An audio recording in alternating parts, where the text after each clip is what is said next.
En un escenario teórico, no cabe duda que lo que más nos conviene a nosotros como país y que es lo que vemos o lo que observamos en otros países es que, salvo temas muy específicos, no sé, como el del petróleo, en donde debe de cuidarse la soberanía, o de proyectos de infraestructura que tengan un propósito social, de apoyo social, pero salvo casos tan específicos como los dos que acabo de mencionar, el escenario ideal en una economía mixta como la nuestra es que la inversión privada sea la que concurra, la que atienda todo este tipo de proyectos. ¿Por qué? Porque de no ser los que ya mencioné, pues deben ser proyectos rentables. Y lo que ha quedado demostrado a lo largo de la historia es que lo mejor es que el gobierno se dedique a gobernar y que los empresarios se dediquen a invertir. La inversión genera empleos, la inversión y el empleo generan impuestos, y la inversión, el empleo, los impuestos generan bienestar social, que es el círculo virtuoso al que debemos aspirar. Si nosotros vemos en diferentes rankings cómo está México, México somos la economía entre la 10 y la 15, depende de donde consultemos. Algunos optimistas nos ponen como la décima, en algunos otros nos vamos hasta la 15.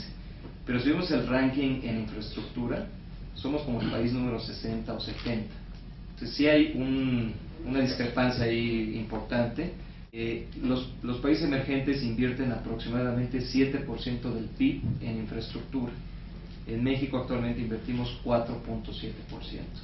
Entonces también tenemos ahí una brecha que evidentemente nos ha colocado en el lugar 60 o 70 de infraestructura.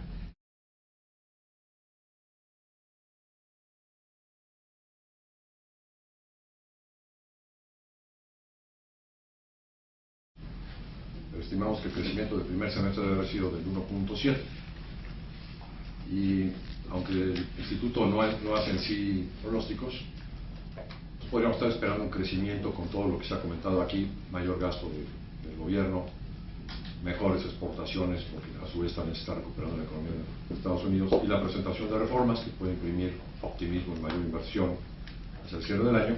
Podríamos estar pensando en un crecimiento ligeramente superior al 3%, con lo cual nuestro pronóstico de crecimiento pues quedaría más o menos en el 2.5.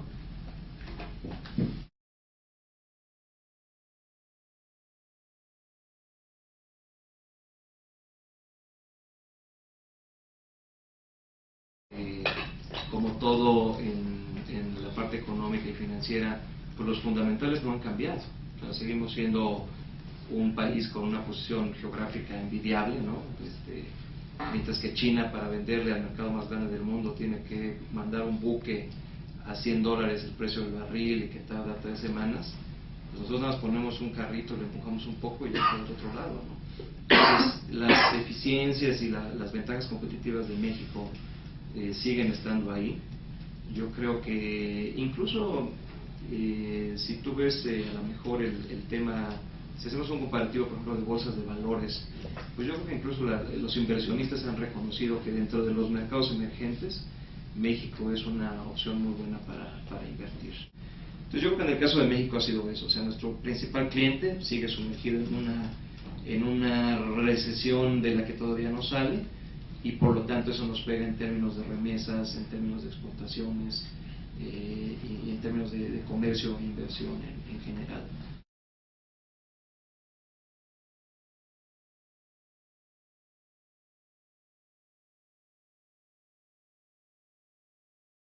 Desde luego que en principio, pues digo, no podemos estar a favor de una ley que tienda a controlar, a evitar el tema del lavado de dinero.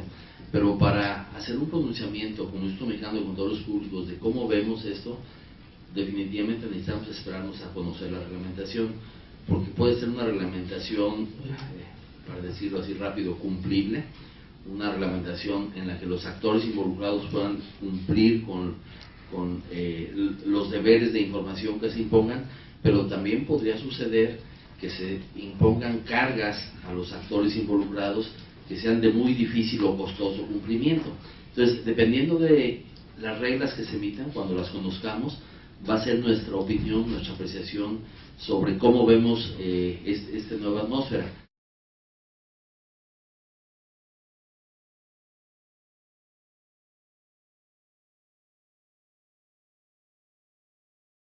Yo diría que además debemos de tener la sensibilidad para identificar que el outsourcing, de hecho, no es que sea malo, porque el hecho de contratar a personas a través de un tercero no significa que sea una práctica inadecuada per se. El problema es que se ha distorsionado y ha provocado que a través de la subcontratación los prestadores del servicio sean los que a través de ciertas figuras generan pues que no se paguen los impuestos que deberían de pagarse de manera completa y oportuna, ¿no? El otro día me comentaba un empresario que hablando de este tema de las licitaciones, dice, yo entro a una licitación para buscar un contrato de supervisiones de obra, digamos, por el gobierno. Yo pago los impuestos de mis trabajadores y me sale un total de costos X. Mi competidor tiene contratados estos sistemas de outsourcing y lógicamente su carga de impuestos pues es infinitamente menor que la mía. Puede presentar un precio mucho más bajo que el mío. Cuando se presentan a licitación, lo más probable es que mi vecino va a ganar. Por otro lado, el 80, 90, 95% del resto de su salario, si lo tienen a través de un sindicato o de alguna cooperativa o de algún tipo de esos instrumentos, pues no es un dato que la Secretaría de Hacienda tenga identificado plenamente, por lo menos hasta lo que sabemos, ¿no? Entonces precisamente es el gran problema, que además no se tiene dimensionado el tamaño. Sí, al margen de los que sí pagan, es decir, hay empresas, primero, se perjudican los empleados que están en los outsourcings. ¿Por qué? Porque no se les da el total de sus beneficios que debería de darse desde el punto de vista social, no se le acumula para fines de primas de antigüedad, su salario real, no se le asimila a salario, por ejemplo, un pago de alimentación que le haga un sindicato, de tal manera que cuando los corren efectivamente del trabajo, pues no les pagan su indemnización en los términos que deberían de ser, ni sus 3 meses, ni sus 20 días por año, ni nada de eso. ¿Por qué? Porque lo formal normalmente se descontrata con el salario mínimo. Entonces ya cuando se les corre, pues dicen, bueno, tú ganas el salario mínimo, pues te pago tus 3 meses de salario mínimo y vete a tu casa.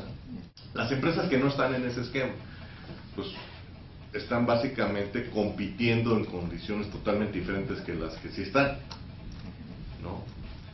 Y en el precio de los bienes, si estoy yo vendiendo botellas de agua y mi competidor también vende botellas de agua y yo sí pago los impuestos de mis trabajadores y él no, pues él puede dar la botella de agua más barata que la mía.